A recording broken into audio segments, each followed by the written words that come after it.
ഇത് കമങ് നദിയുടെ ഒരു പോഷക നദിയാണ്. ഇത് യക്ലി ഗ്രാമത്തിലേക്കുള്ള യാത്രയിലുടനീളം വശത്തായി ഒഴുകുന്നത് കാണാം.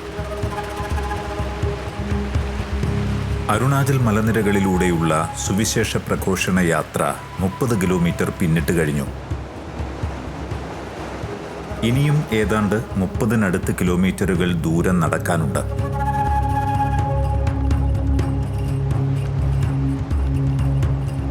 സനീഷച്ചൻ ആദ്യം പറഞ്ഞത് 4 മണിക്കൂർ നടന്നാൽ എത്തുമെന്നായിരുന്നു. പക്ഷേ ലക്ഷ്യസ്ഥാനത്ത് നടന്നെത്താൻ ഇനിയും 6 മണിക്കൂർ നടക്കേണ്ടതായുണ്ട്. ഒരുപക്ഷെ അച്ഛൻ വാസ്തവം പറഞ്ഞിരുന്നെങ്കിൽ ഇങ്ങനെയൊരു ദീർഘമായ യാത്രയ്ക്ക് മുതിരുമായിരുന്നോ എന്നെനിക്കറിയില്ല. ശരിയാണ്. ഞാൻ ഇന്നേ ദിവസം അനുഭവിച്ച ഈ ടെൻഷൻ ഈ അടുത്ത കാലത്തൊന്നും അനുഭവിച്ചിട്ടില്ല. ഇത് എൻ്റെ ആദ്യത്തെ അപ്പോയിൻമെൻ്റാണ്. എന്നെ എൻ്റെ പിതാവ് ഇന്ന് അരിക്കാൻ മിഷനിലേക്ക് അയച്ചപ്പോൾ പിതാവ് എന്നോട് പറഞ്ഞത് ഒരു പ്രത്യേക ശ്രദ്ധ ഈ പുരോഹിത ട്രൈബിനോടുണ്ടാകണം.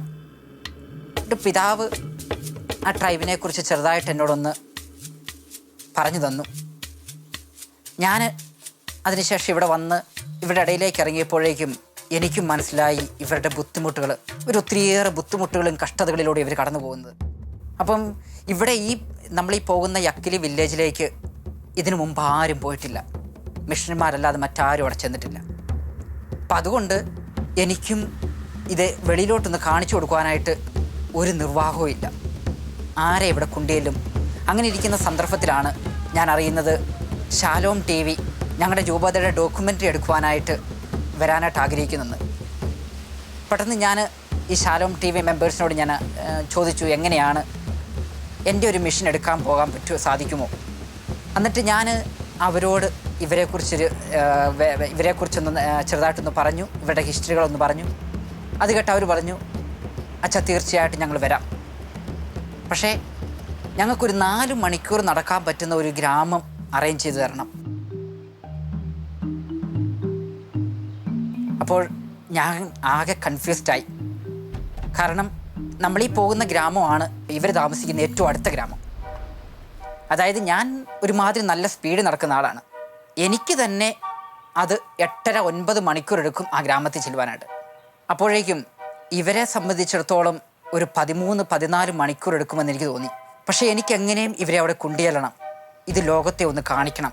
ഇവരുടെ വേദനകളും കഷ്ടപ്പാടുകളും ലോകത്തെ ഒന്ന് കാണിക്കണം. ഞാൻ അവരോട് പറഞ്ഞു, ശരി, ഞാൻ അറേഞ്ച് ചെയ്യാം. 4 മണിക്കൂറിൻ്റെ ഒരു ഗ്രാമം ഞാൻ അറേഞ്ച് ചെയ്യാം. അവർക്കും സന്തോഷമായി. ഞാൻ ഈ പ്ലാൻ ചെയ്തതുപോലെ തന്നെ ഈ ഗ്രാമത്തിലെ അവരെ എല്ലാം കൂട്ടി ഞാൻ അവരോട് പറഞ്ഞു, ഞാൻ നിങ്ങളുടെ ഒരു വീഡിയോ എടുക്കുവാനായിട്ട് കുറച്ച് ആൾക്കാരെ ഇവിടെ കൊണ്ടുവരുന്നുണ്ട്. അപ്പോഴേക്കും നിങ്ങൾ ചെയ്യേണ്ട ചില കാര്യങ്ങളുണ്ട്. നിങ്ങൾക്കൊരു 10-20 ദിവസത്തെ വർക്കുണ്ട്. അതിന് മുമ്പായിട്ട് ഈ പോകുന്ന വഴി ഒന്ന് ക്ലിയർ ചെയ്യണം. ഇതിലൂടെ യാത്ര ചെയ്തിട്ടുള്ള പലരുടെയും ജീവന് അപായം സംഭവിച്ചിട്ടുണ്ടെന്നുകൂടി കേട്ടപ്പോൾ വാസ്തവം പറഞ്ഞാൽ ഈ യാത്ര തന്നെ പ്ലാൻ ചെയ്യേണ്ടിയിരുന്നില്ല എന്നുപോലും ഇടയ്ക്ക് മനസ്സ് ആഗ്രഹിച്ചുപോയി. മലഞ്ചെരുവിൽ കാണുന്ന കുത്തനെയുള്ള ഈ കയറ്റം കയറാനായി ഗ്രാമവാസികൾ സജ്ജീകരിച്ചതാണ് ഈ പ്രത്യേകതരം ഗോവണി. ഇത് നിർമ്മിച്ചിരിക്കുന്നത് കിലോമീറ്ററുകൾക്കപ്പുറമുള്ള ഗ്രാമത്തിൽ നിന്നും തലച്ചുമടായി കൊണ്ടുവന്നാണ്. അത്യാവശ്യം ഉറപ്പുള്ള പഴയ തടിയുരുപ്പടികളും കാട്ടിൽ നിന്നും വെട്ടിയെടുത്ത മുളകളും ഒക്കെ ചേർത്ത് വെച്ച് പാറയുടെ മേൽ കുത്തിവെച്ചും കാട്ടുവള്ളികൾ കൊണ്ട് തമ്മിൽ കെട്ടിയുമൊക്കെയാണ് ഈ ഗോവണി ഞങ്ങൾക്കു വേണ്ടി ഇവർ നിർമ്മിച്ചിരിക്കുന്നത്. സത്യം പറഞ്ഞാൽ ഇത്രയുമൊക്കെ കണ്ടു കഴിഞ്ഞപ്പോൾ ആ അജ്ഞാതമായ യക്ലി ഗ്രാമത്തെയും ഗ്രാമവാസികളോടും ഇഷ്ടം തോന്നി തുടങ്ങി. ഇടക്കാല ആശ്വാസമായി ഒരു കൊച്ചു ഗ്രാമത്തിൽ അല്പനേരം വിശ്രമിച്ചു. ഒന്ന് കാല് നീട്ടിയിരുന്ന് വിശ്രമിക്കണമെന്ന് ശരീരം വല്ലാതെ ആഗ്രഹിക്കുന്നുണ്ടായിരുന്നു. ഇരുന്നു പോയാൽ കാലിന് നീർക്കെട്ടു വന്നാലോ എന്നോർത്ത് ഞാൻ കാലിന് ചലനം കൊടുത്തുകൊണ്ടേയിരുന്നു. എങ്ങനെയും ആ ഗ്രാമത്തിലെത്തണം. അവിടുത്തെ ദൃശ്യങ്ങൾ ലോകത്തിനു മുൻപിൽ സമർപ്പിക്കണമെന്ന ചിന്ത മാത്രമായിരുന്നു മനസ്സിൽ.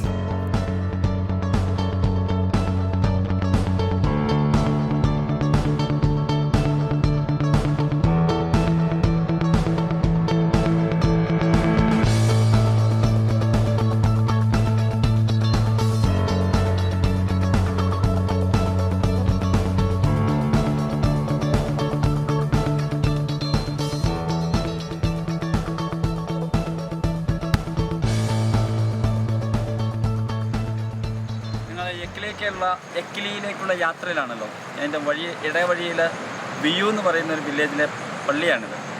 ഇനി ഞങ്ങൾക്ക് ഒരു 2-3 മണിക്കൂറുടെ മുമ്പോട്ട് പോകാനുണ്ട്.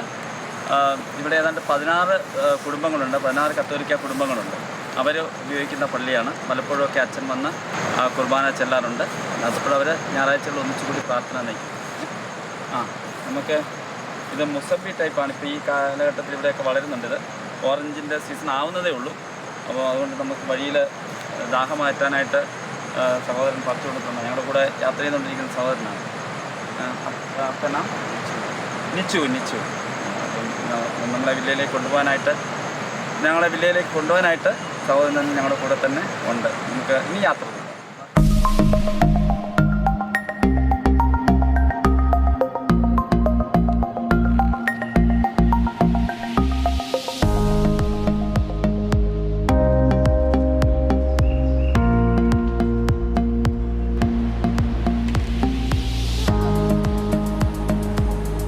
ഈ സീൻ കണ്ടപ്പോഴാണ് ഹൈറേഞ്ചിലുള്ള സുഹൃത്തുക്കളെ വള്ളിയിൽ തൂങ്ങി യാത്ര ചെയ്യുന്ന കാര്യം പറഞ്ഞ് കളിയാക്കിയ കാര്യം ഓർമ്മ വന്നത്.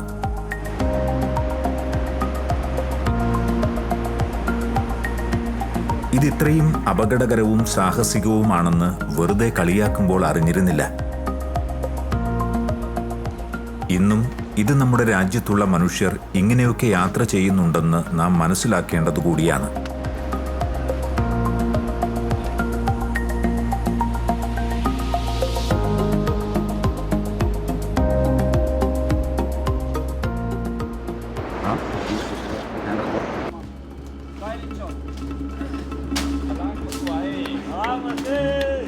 മലമുകളിലുള്ള കാട്ടിലൂടെ യാത്ര ചെയ്യുമ്പോൾ ചില സ്ഥലങ്ങളിൽ വഴിമാറി സഞ്ചരിക്കേണ്ടതായി വരാറുണ്ട്.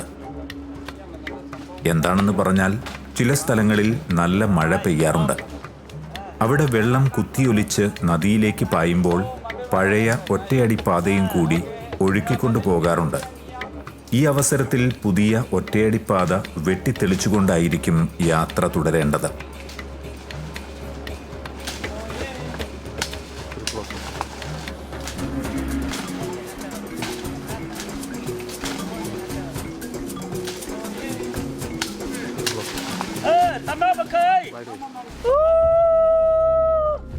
അങ്ങനെ യാത്ര ചെയ്യുമ്പോൾ ചിലർ കൂട്ടം തെറ്റിപ്പോകാറുണ്ട്. അപകടം എന്തെങ്കിലും സംഭവിക്കുന്നതിന് മുൻപ് അവരെ തേടി കണ്ടുപിടിക്കുകയും ചെയ്യും.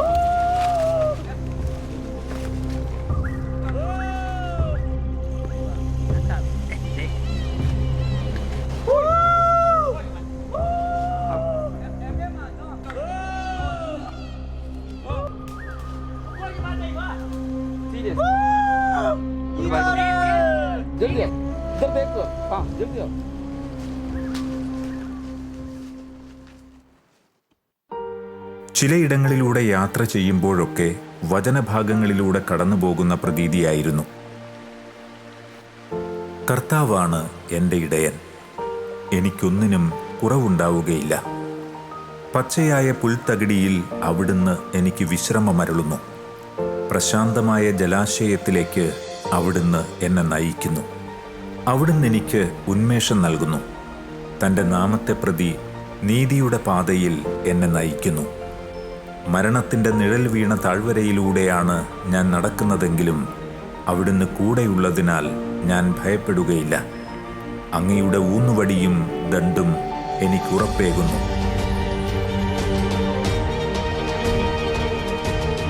ജീവിതത്തിൽ ഇന്നേവരെ അറിഞ്ഞിട്ടില്ലാത്ത ചില ജീവിത പാഠങ്ങൾ ഈ യാത്രയിൽ ലഭിച്ചു. ഇവരുടെ ഈ ജീവിതം കാണുമ്പോൾ നമ്മൾ എത്രമാത്രം സുഖജീവിതമാണ് നയിക്കുന്നതെന്ന ചിന്ത വല്ലാതെ അലട്ടുന്നുണ്ടായിരുന്നു.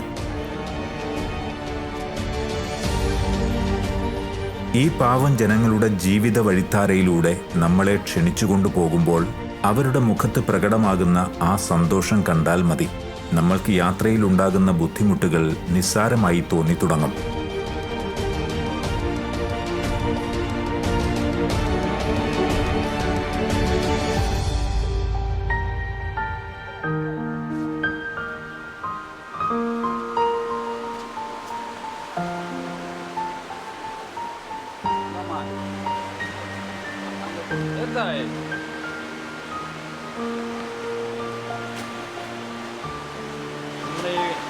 വാഴപ്പിണ്ടി പോലെ ഉണ്ട്.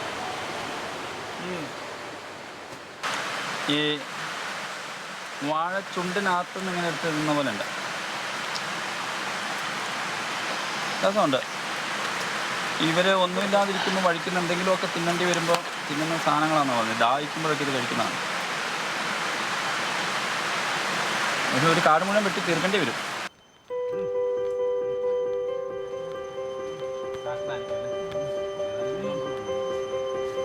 ഓരോ അപകടകരമായ കയറ്റവും കയറി കഴിയുമ്പോൾ ഇതെങ്ങനെ ഞങ്ങൾക്ക് സാധ്യമായി എന്ന ചിന്തയ്ക്ക് മറുപടി ഒന്നേ ഉണ്ടായിരുന്നുള്ളൂ. ഇത് ദൈവം തിരുമനസ്സായ ഒരു യാത്ര തന്നെയാണ്. എത്ര വേദന സഹിച്ചാണെങ്കിലും ഞങ്ങളുടെ വരവും കാത്തു നിൽക്കുന്ന ആ ഗ്രാമവാസികളെ കാണാൻ ശരിക്കും പറഞ്ഞാൽ കൊതിയായി.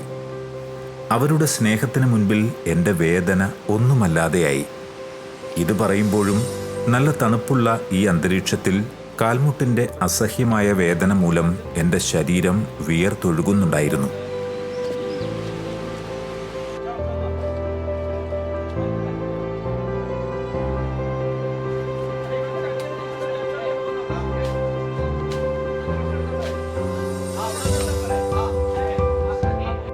ദാ വീണ്ടും വാഴപ്പിണ്ടി കൊണ്ടുള്ള വഴിക്കുള്ള സജ്ജീകരണം തുടങ്ങി.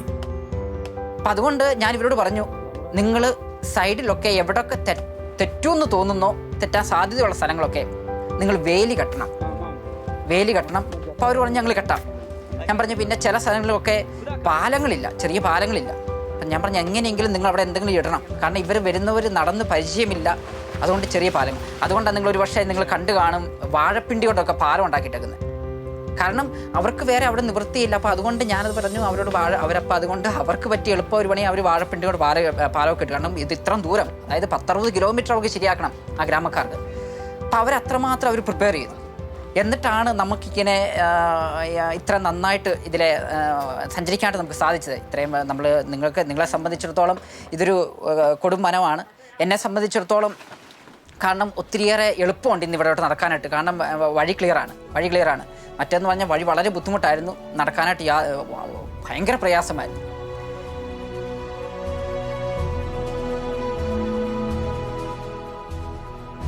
ഈ യാത്ര എന്നും ഓർമ്മിക്കും ഞാൻ. അഗാധഗർത്തത്തിന് മുകളിൽ നിർമ്മിക്കുന്ന ഈ വാഴപ്പിണ്ടി പാലത്തിലൂടെയുള്ള യാത്രയും വള്ളിയിൽ തൂങ്ങിക്കൊണ്ട് മൗഗ്ലിയെയും ടാർസനെയും ഒക്കെ അനുസ്മരിപ്പിക്കുന്ന രീതിയിലുള്ള തമാശകൾ നിറഞ്ഞ ഒരു സാഹസിക യാത്രയായി മാറിയിരുന്നു. ഇതിൽ പങ്കുകൊള്ളാൻ ഇട നൽകിയ ദൈവത്തിന് ഇപ്പോൾ ഞാൻ നന്ദി പറയുകയാണ്. ഈ കാണുന്നത് പോലെയൊന്നുമല്ല ഇവരുടെ യാത്ര. അവിടെയൊക്കെ ക്യാമറ കയ്യിൽ പിടിക്കാനുള്ള ബുദ്ധിമുട്ടുള്ളതുകൊണ്ട് ചിത്രീകരിക്കാൻ പറ്റാതെ പോയ ഇടങ്ങൾ നിരവധിയുണ്ടായിരുന്നു. അതുകൊണ്ട് ഈ നൂറ്റാണ്ടിൻ്റെ ഭാഷയിൽ പറഞ്ഞാൽ ഇത് ഒരു മരണമാസ് യാത്ര തന്നെയാണ്.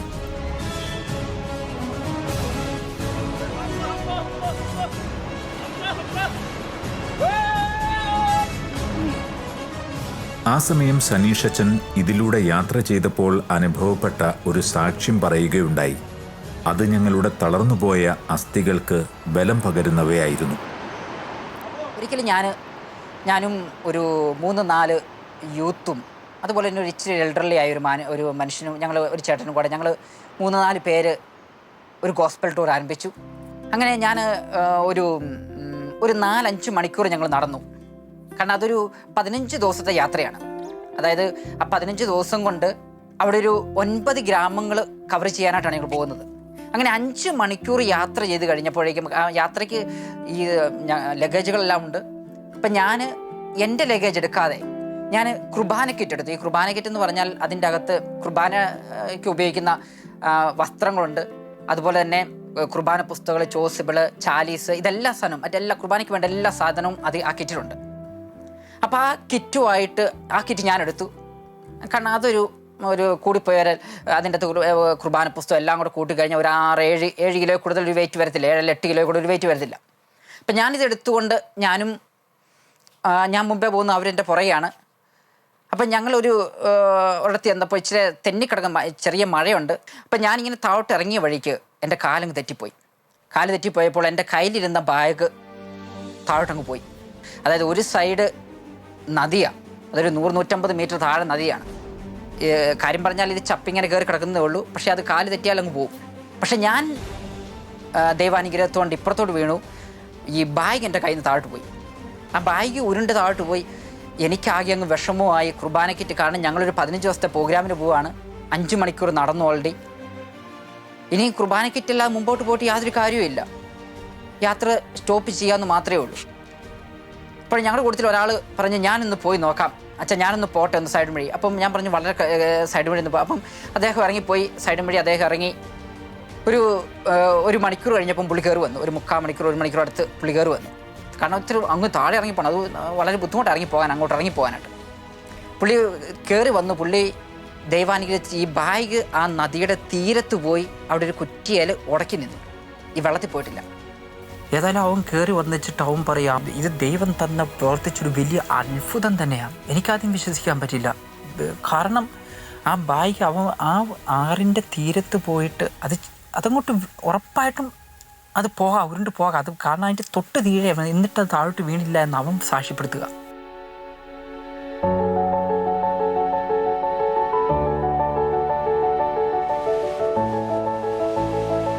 ഒരു കാര്യം കൂടി ഇവരുടെ കൂടെ നടന്നപ്പോൾ ഞാൻ ശ്രദ്ധിച്ചത്, കുത്തനെയുള്ള കയറ്റം കയറുമ്പോഴും ഇറങ്ങുമ്പോഴും എല്ലാവരുടെയും ചുവടുകൾ ഉറപ്പിക്കുന്നത് ഒരേ സ്ഥലത്ത് തന്നെയായിരുന്നു എന്നതാണ്.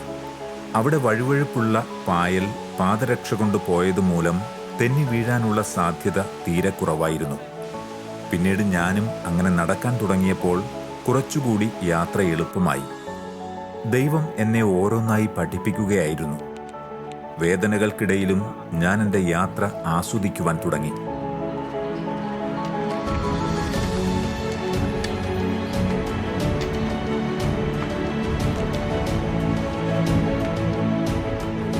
മാറിവന്ന കാലാവസ്ഥകൾ ഓരോന്നും ഓരോ മലകളിലായിരുന്നു. ഒരു മലയിൽ മഞ്ഞായിരുന്നെങ്കിൽ ദാ ഈ മലയിൽ നല്ല മഴ.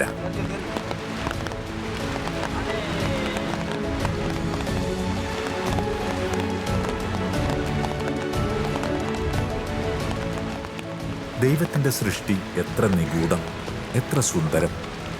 ഈ യാത്ര ഒരു സ്വപ്നതുല്യമായ അനുഭവമായി മാറുകയായിരുന്നു.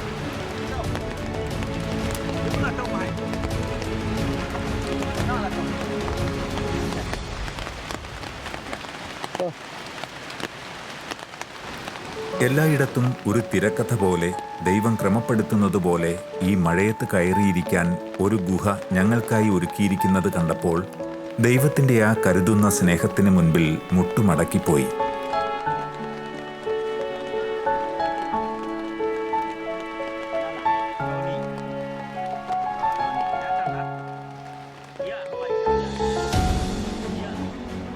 ഞങ്ങളെല്ലാവരും ദൈവത്തിന് നന്ദി പറഞ്ഞുകൊണ്ട് കൊന്ത ചൊല്ലാൻ തുടങ്ങി.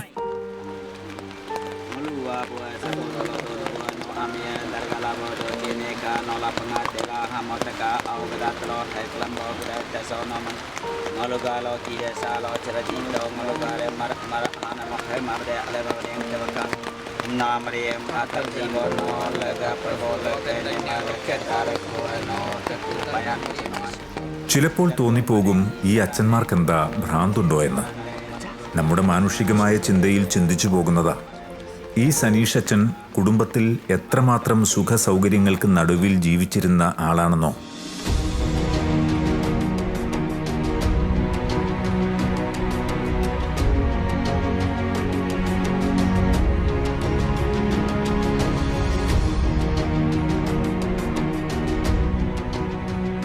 അതെല്ലാം ഉപേക്ഷിച്ച് ഈ കൊടുങ്കാട്ടിനുള്ളിൽ മഴയത്തിങ്ങനെ.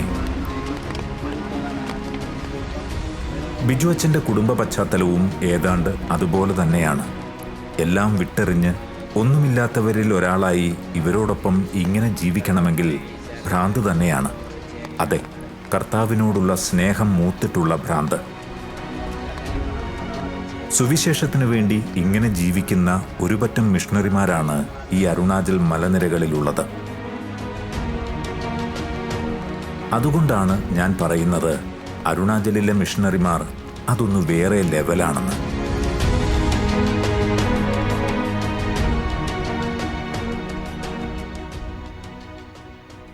നമ്മളീ നടന്നു വന്ന വഴി കുറേ മിഷണറിമാർ പലതവണ നടന്നിരിക്കുന്ന വഴിയാണ്. പ്രത്യേകിച്ചും പ്രേംബായും ചാക്കോച്ചനൊക്കെ ഇതിൽ നടന്നിരിക്കുന്ന നൂറുകണക്കിന് തവണയാണ്. ആ വിശുദ്ധരായ മനുഷ്യർ നടന്നുപോയ ആ വഴിയിൽ അവരുടെ പിന്നാലെ നമ്മൾ പോകുന്നത്. തമ്പുരാൻ അവരെ കൈപിടിച്ച് നടത്തിയ വഴിയായത്. നമ്മൾ അവരുടെ പിന്നാലെ പൊയ്ക്കൊണ്ടിരിക്കുക. നമ്മുടെ മുമ്പിൽ എന്തൊക്കെ പ്രതിബന്ധങ്ങളുണ്ടായാലും തമ്പുരാൻ നമ്മളെ എത്തിക്കേണ്ടടുത്ത് എത്തിക്കും. അതാ ഞങ്ങൾ ഈ മിഷണറിമാരുടെ വിശ്വാസം. നിങ്ങളിന്ന് വന്ന വഴി ശ്രദ്ധിച്ച് കാണും, എല്ലാവരുടെയും കയ്യിലൊരു വാക്കി സ്റ്റിക്കുണ്ട്. അത് ശരിക്കും പറഞ്ഞാൽ മിഷണറിമാരുടെ കൂടെ പുറപ്പാം. മിഷണറിമാരുടെ മാത്രമല്ല, അതെല്ലാവരും ഈ കാട്ടിൽ കൂടെ നടക്കുന്ന എല്ലാവരും അത് കൊണ്ടു നടക്കുന്ന ആളാണ്. വഴിയെ നമ്മളിന്ന് കണ്ടില്ല സാധാരണ ആൾക്കാരും കൊണ്ടു നടക്കുന്നത്. ശരിക്കുള്ള ഉപയോഗം എന്ന് പറഞ്ഞാൽ ഈ പർവ്വതം കയറുമ്പോഴല്ല, പർവ്വതം ഇറങ്ങുമ്പോഴാണ്. കാരണം ഇറങ്ങുമ്പോൾ ഭയങ്കര സ്ട്രെയിൻ തന്നെ നമ്മുടെ മുട്ടിന്. കാരണം ഒന്ന് തെന്നിക്കഴിഞ്ഞാൽ ഇത് സ്റ്റീപ്പായിട്ടുള്ള പർവ്വതങ്ങളുണ്ട്. അത് ഒന്ന് തെന്നിക്കഴിഞ്ഞാൽ താഴേക്ക് പോരുകയുള്ളൂ. നമ്മുടെ ആ സ്ട്രെയിൻ കുറച്ചെടുക്കാൻ വേണ്ടിയാണ് നമ്മൾ ഈ വാക്കി സ്റ്റിക്ക് നമ്മൾ ഉപയോഗിക്കുന്നത്.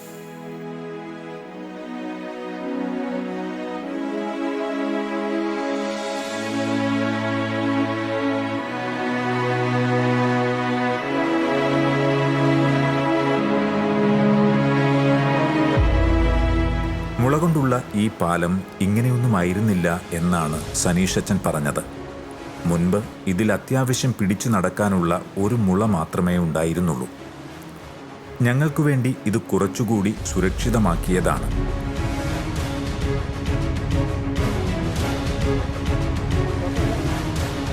സഞ്ചരിക്കുമ്പോൾ എവിടെ നോക്കിയാലും എക്ലിയിലെ ഈ ഗ്രാമവാസികളുടെ സ്നേഹം മാത്രമാണ് പ്രതിഫലിച്ചു കണ്ടത്.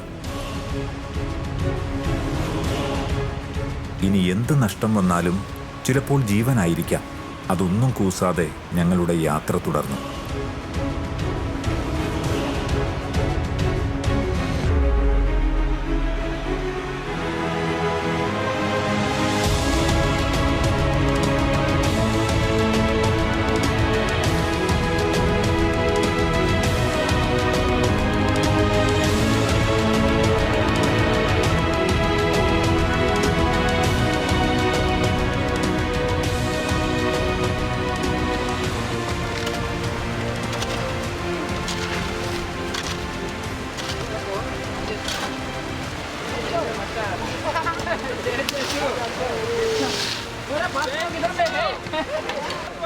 വഴിയിൽ സനീഷച്ചൻ്റെ കുറച്ചു പരിചയക്കാരെ കണ്ട് ഞങ്ങൾ അഭിവാദ്യമർപ്പിച്ചു.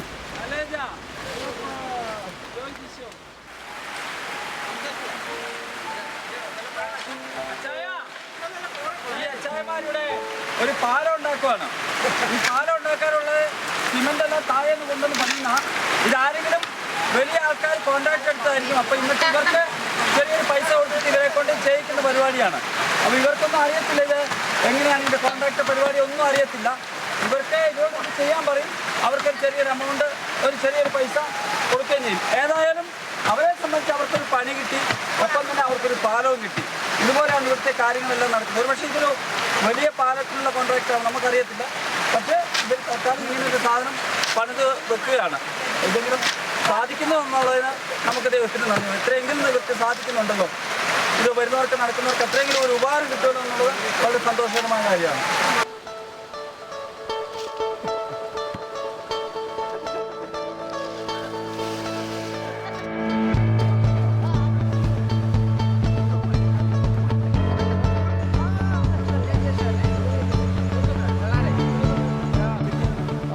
ഇത്രയൊക്കെ കഷ്ടപ്പാടാണെങ്കിലും ഇവരുടെ മുഖത്ത് വിരിഞ്ഞു നിൽക്കുന്ന ഈ സന്തോഷം കാണുമ്പോൾ ഒന്ന് തീർച്ചയാണ്, ഇവർ കർത്താവിനെ അറിഞ്ഞു കഴിഞ്ഞു എന്ന്.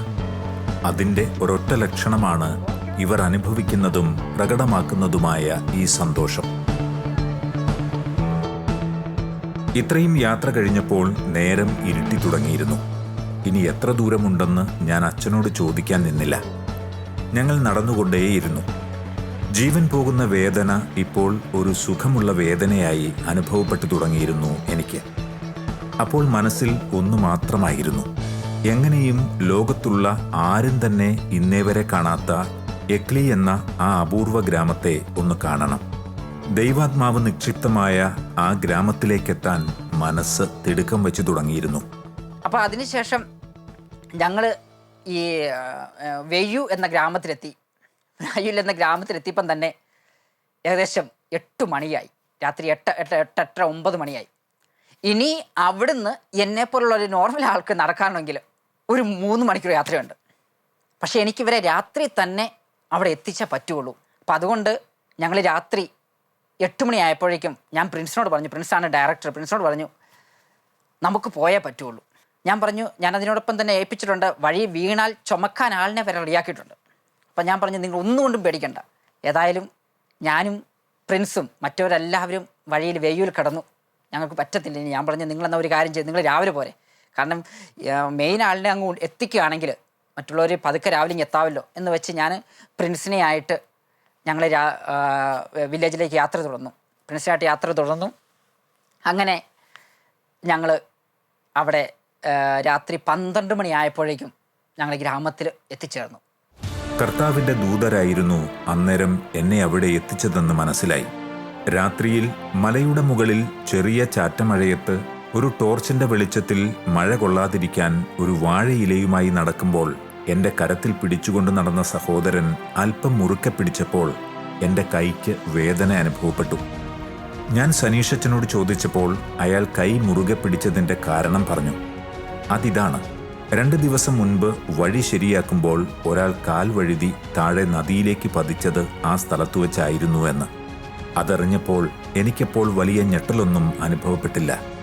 കാരണം എൻ്റെ കരം പിടിച്ചിരിക്കുന്നത് നിസ്സാരക്കാരനല്ല എന്ന വിശ്വാസം എനിക്ക് അന്നേരമുണ്ടായിരുന്നു. സുരക്ഷിതത്വത്തിൻ്റെ ഒരു അദൃശ്യ കരം.